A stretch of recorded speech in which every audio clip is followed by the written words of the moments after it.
Hello, what's up mga Lodids?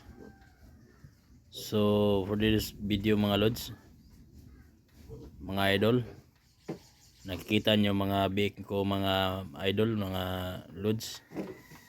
So nakikita nyo, 6 lang po sila. So sa panahon talaga ng tag-init mga idol, hindi natin hawak ang kalagayan ng ating inahin, dahil ito lang yung kaya niyang ibigay sa atin mga Lods. So sobrang papasalamat pa rin tayo sa Panginoon mga Lods, dahil binigyan tayo ng 6 na piglets.